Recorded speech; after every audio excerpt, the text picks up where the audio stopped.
Nouns ముందే ఉపయోగించాలి. ఎలాగా అంటే యాడ్జెక్టివ్ ఏమో నౌన్ని డిస్క్రైబ్ చేస్తూ ఉంటుంది. డెమోన్స్ట్రేట్ అంటే తెలియదా మీకు? చూడండి, డెమోన్స్ట్రేట్ అంటే చెప్పేది, ఇది అది అని చూపించేదాన్ని డెమోన్స్ట్రేటివ్ అంటారు. ఫర్ ఎగ్జాంపుల్ చూడండి, దిస్ అంటాం. దిస్ అంటే ఇది అని.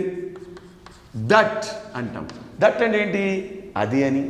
అవే కనుక ఫర్ ఎగ్జాంపుల్ ఇవి ఇవి అనడానికి మనము దీస్ అని ఉపయోగించుకోవాలి. మరి దూరంగా ఉన్నాయనుకోండి, వాటిని ఏం చేయాలి?